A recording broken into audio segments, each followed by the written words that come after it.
Hello, I'm Dr. Ron Charles. Thank you for tuning in today.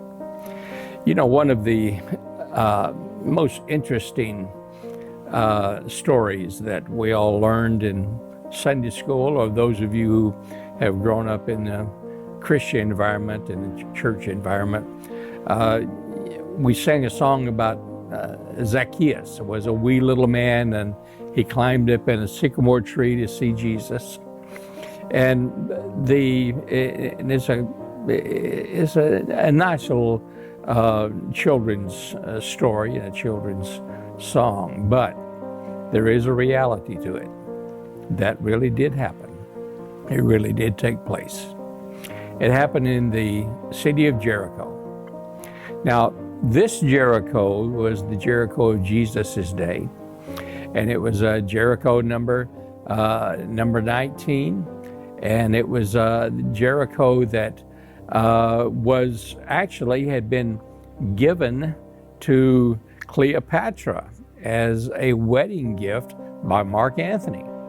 And it was a magnificent city at this time. It was one of the locations on the mountains that surrounded this oasis where Jericho was located as a horseshoe-shaped arrangement for the mountains, and they had two walls. They had one wall that connected where the mountains came down to the ground, down to ground level.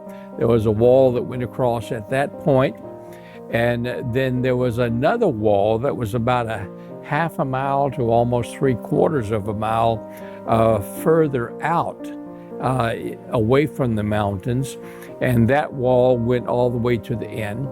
And then there were two gates, one on each side, and the passageway between the two walls was called the Way of Jericho, and that was the main thoroughfare that went from the Galilee down to Judea, or from Damascus to Jerusalem, and it went that direction. And so inside of the inner wall, and the inner wall itself was a wall about 100 feet tall, 120 feet tall actually, and it was about 50 feet wide, made out of granite, and had a single gate in the center. And then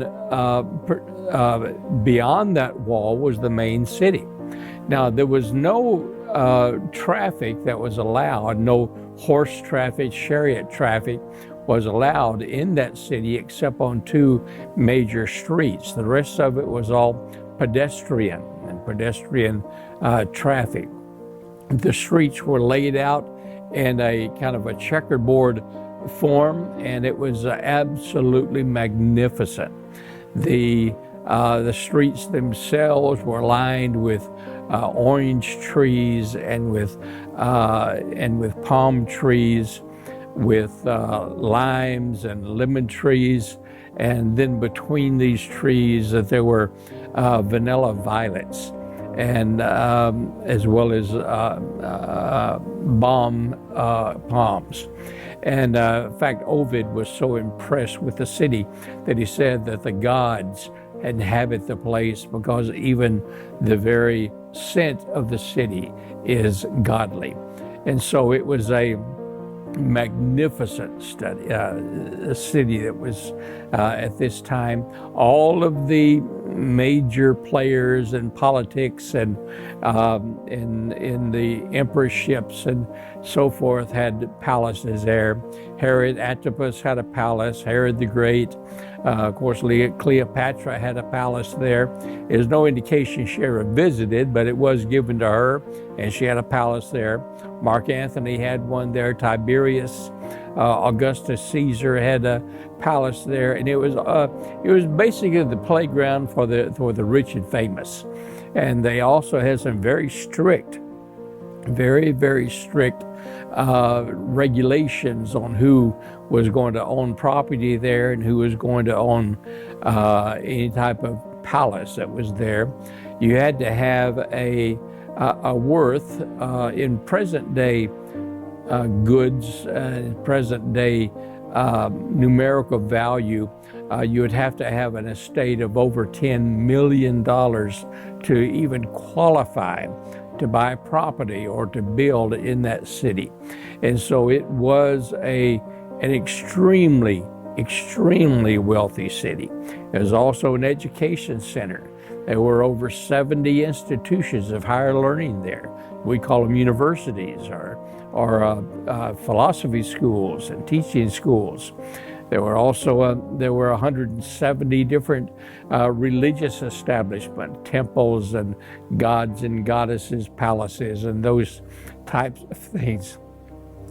And it was it was something that was absolutely unbelievable, something that's unmatched any place in the world today. You couldn't go there. You couldn't go inside of the city without an invitation from a person who lived in the city or a Roman official. Now, on the outside of that inner wall, there was this long street that was basically a highway, half a mile to 3/4 of a mile wide. And then on the outside, you had the outside wall. Now, between these two walls is where all of the what they call the traffickers were. That's where they were. You could sell your goods in there. You could put up little places where you can sell vegetables or some of your wares that you make or whatever. It was also on between those two walls where beggars could beg, and beggars were not allowed in the city of Jericho, but that street area was considered a part of Jericho. And so all of the beggars had to stay within that particular area. And it was also there that they had what they call the Pillar of Recompense. And the Pillar of Recompense was one that was managed by the clerk of recompense. Emmaus Irenaeus was the clerk of recompense at this particular time in Jesus' ministry that he came to this spot. And what the Pillar of Recompense does is that in any Roman city of a population of 10,000 or more, if you had a problem with someone in the city, with a neighbor or someone, a business person or whatever, and you couldn't resolve this issue, you could never come to grips with an agreement between the parties, then you could go to the Pillar of Recompense on the outside of the city. And at that point, you would take your shoe off and you would hit that Pillar of Recompense, and it would be dusting your feet from the city off, is what that meant. And when you did that, you said, I relieve myself of resolving this problem.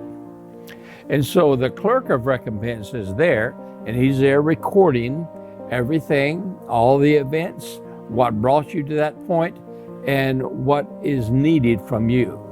Well, you go back to your home, and for the next 45 days, there's an investigation that is brought out by the Roman government.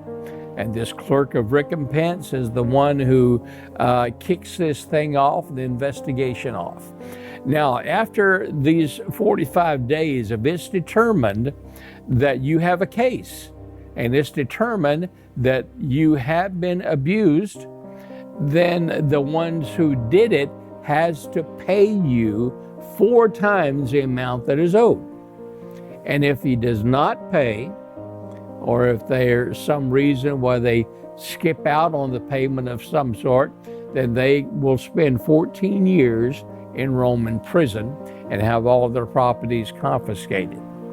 But if it's determined after this investigation that you really are padding this issue, that you really don't have a case, then you have to pay the person you're accusing 3 times more than what is asked.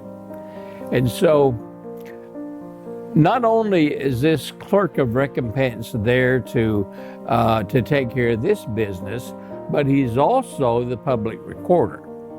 If there's anything that goes on in the city, anything that happens in this city that's of major consequences, that involves major players in the city, then he records these things.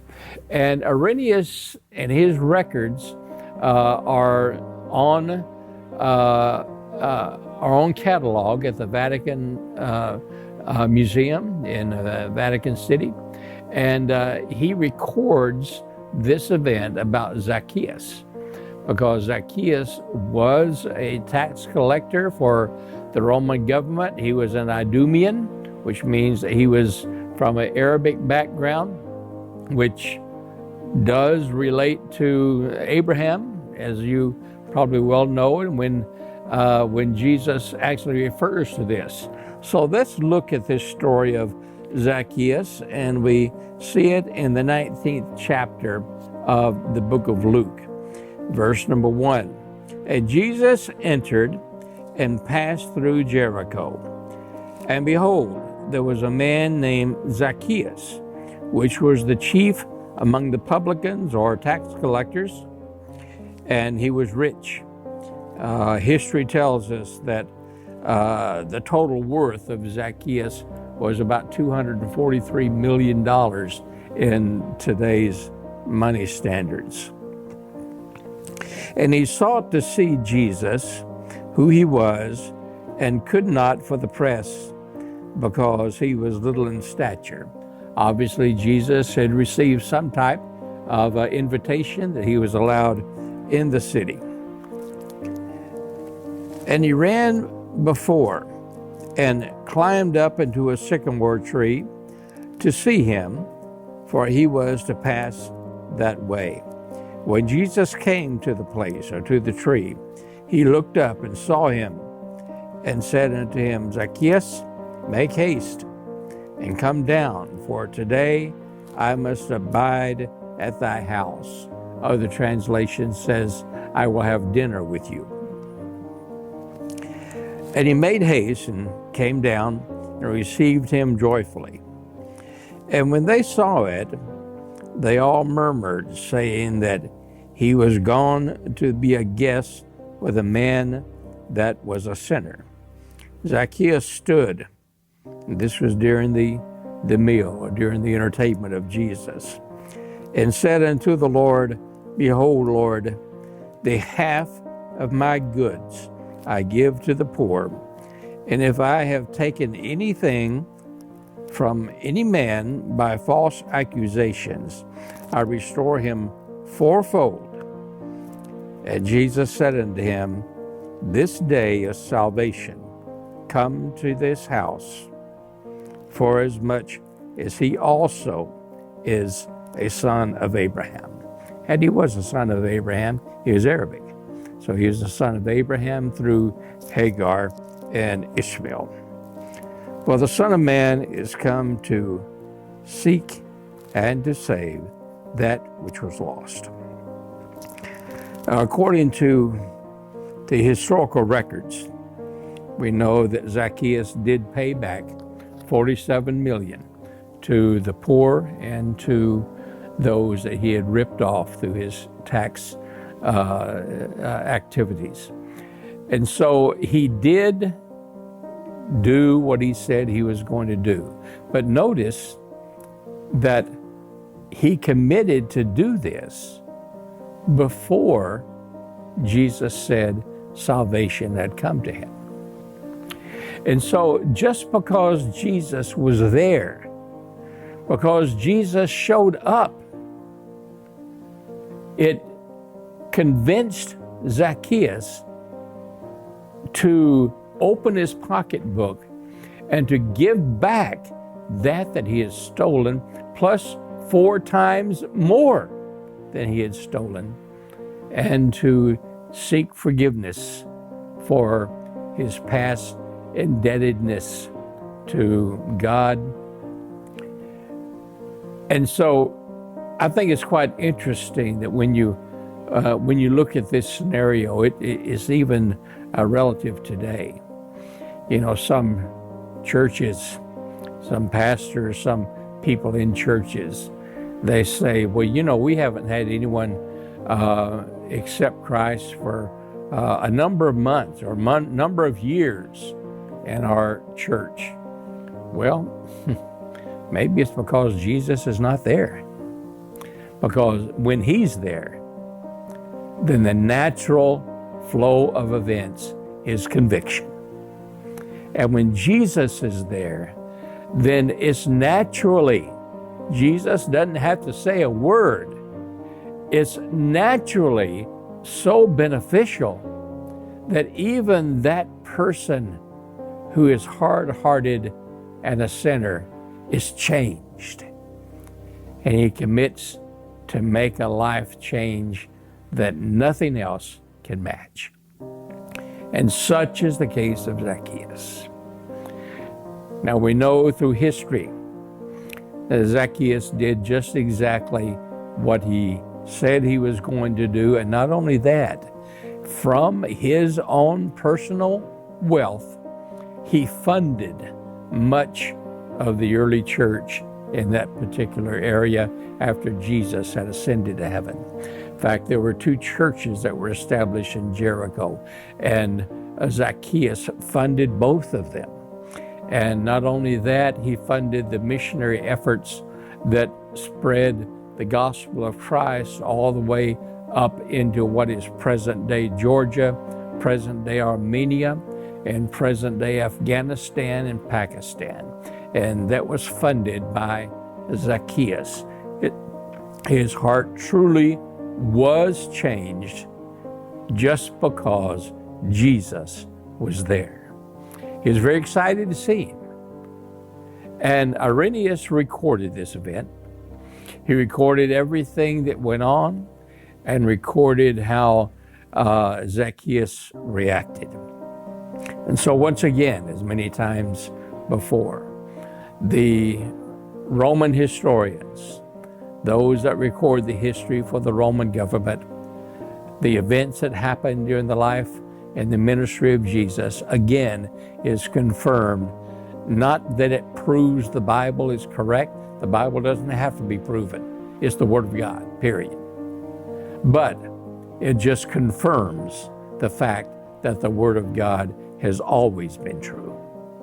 And so this is the case in this particular issue, that Zacchaeus was wanting to see Jesus. Jesus, regardless of what was said about him, he was criticized for going to eating with sinners and going to be with the tax collectors. And kind of like, in today's world, we certainly wouldn't be on the best of friends as if we invited the head IRS agent in America to come and have dinner at your house. And so it was something that just was not done at that time. And they accused Jesus of compromising, and they belittled him for accepting this invitation and for going to Zacchaeus' house. But Jesus went anyway. And so he is for us. When Jesus is present, there is a difference that is made. And the difference is phenomenal. And in the case of Zacchaeus, the change was so outstanding and so unique that it remained for the rest of his life. And we know that Zacchaeus did die in Jericho. He funded one of the first hospitals for the public that has ever been funded in the history of mankind. And he stayed there and he made a difference for the higher levels of Roman government and the higher echelon of the extremely wealthy that were not only in Jericho, but touched all of the Eastern Roman world. And so, in our lives, where does Jesus fit in? Are you wealthy? Do you thank the Lord for that wealth? Or are we in a position that says, I did this. God had nothing to do with it. It was my work, my ideas, my efforts that brought all these funds into my bank account. No, it was not. It was the fact that you were blessed by God. You were blessed, and the Lord saw the talents that you had in management and so forth, and He gave you this opportunity. Now, what are you going to do with it? Zacchaeus wasn't a believer. He wanted to see Jesus, but he was not a believer, did not become a believer until Jesus had been in his presence for a while. And so, when Jesus is there, He makes a difference. And so not only did Zacchaeus spend a great portion of his estate in producing and enhancing the gospel and spreading the gospel, but the Lord increased into his supply much, much more than what he had. When he originally had the original estate of 240 plus million, that increased to over 700 million that he had, that he spent before the end of his life, because God blessed him and because God was concerned about him. So where Jesus is, He always blesses. You may not become a millionaire. You may not have millions to your name. You may not have boats and planes and houses and riches, but you will have what God wants you to have. And you will have what He expects for you to use for His glory and for His benefit. And so Jesus went to Jericho not to minister to Herod, not to minister to Cleopatra, not to minister to Augusta, not to minister to Tiberius Caesar, not to minister to all these high levels of government. He went to minister to a tax collector, to a man who did not have a good reputation, a man who is hated by most people, a man who is despised by everyone else except more and other tax collectors and the Roman administration. But Jesus went there for the purpose of ministering to him. And when Jesus showed up, there absolutely was a difference that was made in his life. You know, we've been ministering in the Islamic world now for about 30 years. Not only do we minister in Egypt, but we also use Egypt as a springboard into other Islamic countries, to Iran, to Syria, Sudan, Libya, and various other Islamic countries in the Middle East. And it has not been a picnic by no means, but God has always ministered.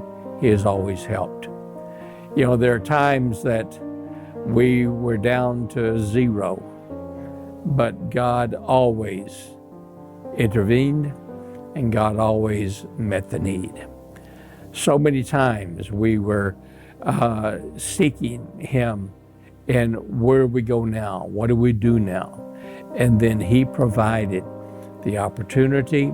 He provided the answers to the prayers, and we were given resources or given opportunities to collect resources that was totally impossible for us to receive, but we did it anyway. And sometimes God even supplied that need through Islamic people, through administrators, through bankers that were devout Muslim. But Jesus moved on their heart and they responded. And so where Jesus is, there is a difference. And he can make a difference in your life. He's made a difference in many, many, many Islamic people that we minister to. Some of them have to face persecution. Some have faced death as a result of accepting Jesus into their hearts. But yet Jesus is always there for peace. He's always there to minister to them. And so give him a chance. Put him as the center of your life. Come down out of your sycamore tree and let Jesus be the center, and you'll be amazed of what he can do for you.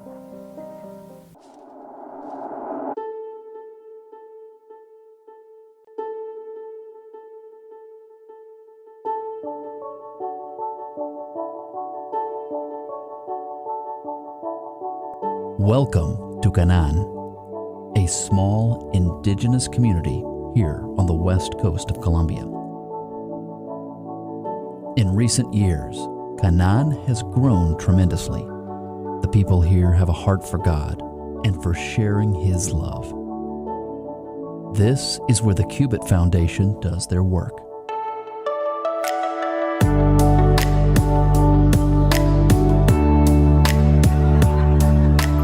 Over the years, Cubit has worked on developing the community in many ways, and by doing so, they've developed personal relationships and bonds that will last a lifetime.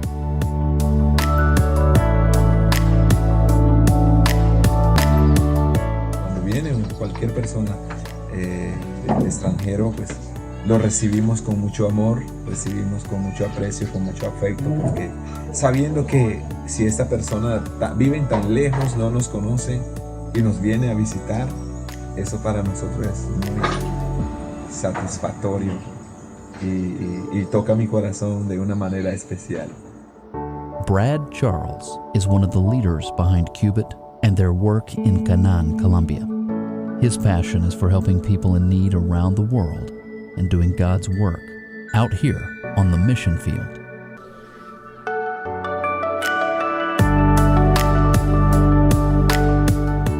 The Cubit Foundation has done some incredible work here thus far, and God's presence is truly evident.